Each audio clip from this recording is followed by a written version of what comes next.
Ghost, I'm ready for your vision. All right. I've got nothing. I need to use a bird.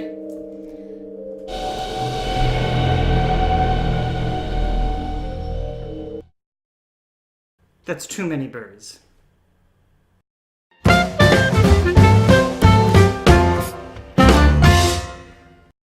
Hi, I'm Morgan, And I'm Nathan. and today we're here to ask, should you play Mysterium? Mysterium is a cooperative game in which one player will be a ghost, and the other players will be psychics trying to avenge the ghost's death. The ghost is going to try to get each player to guess a certain suspect, location, and murder weapon. But the ghost can only communicate by giving players these weird, strange vision cards. The vision card the ghost gives each player is going to correspond to their murderer or location, for example. And the ghost can only choose a vision card from a hand of 7 at a time. During the game, the suspects' locations and weapons will be out on the table, and it'll be up to the players to interpret the vision cards that they receive from the ghost to try to guess which cards are theirs. During this part of the game, players can show each other their vision cards and discuss their theories.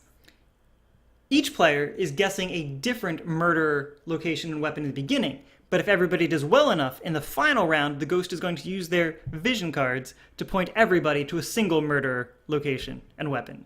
That's a quick overview of how to play Mysterium. The first thing we need to talk about, obviously, is the art in this game. Just the sheer amount of art. These are the vision cards alone. They have a bunch of suspects, they have a bunch of locations, weapons. There's some 3D elements. The ghost gets to sit behind this little privacy screen that looks like a mansion, like everybody's playing in a mansion, and it kind of secludes the ghost in a very thematic sort of way. The game is super immersive, but great art doesn't necessarily mean a great game. Let's get into some of the gameplay.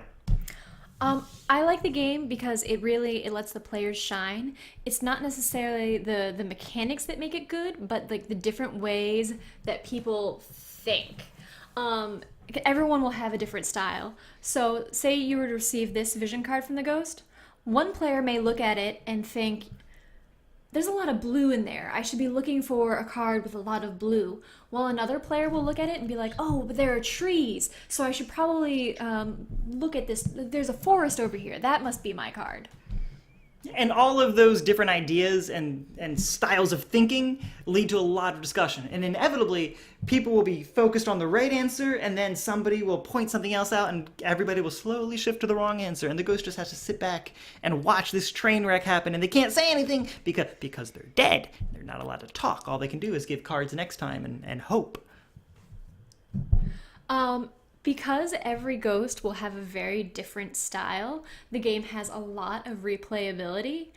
Not to mention just how many cards there are. There are so many possible combinations of cards.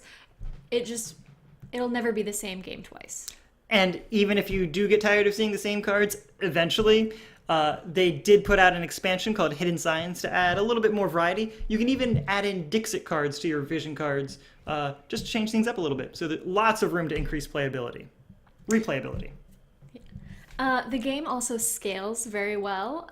You can add in more suspects, locations, and weapons to make it a harder game. So, like, say instead of choosing from 5 suspects, you're suddenly choosing from 8. It'll be a much harder game. Also, the ghost uses crows to draw more vision cards, and limiting those number of crows will also make it a much more difficult game.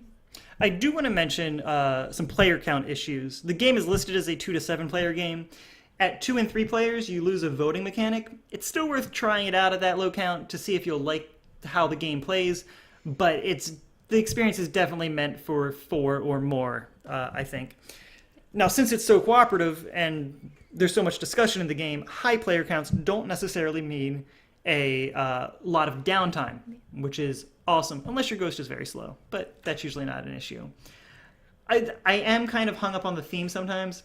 In the beginning, the ghost wants to tell the players who murdered them, but they're giving each player a different murder suspect to guess. And I'm not really sure why the ghost would be giving incorrect information. I guess maybe you could make the argument that the ghost is a new, fresh ghost, and it doesn't have their ghosty powers yet quite under control, like Patrick Swayze in the movie, slowly picking up that penny. Remember that? Lifetime Channel. But it doesn't take me out of the game very much. It's a very tiny factor in my head. So we're here to tell you who the game is for. So let's wrap it up.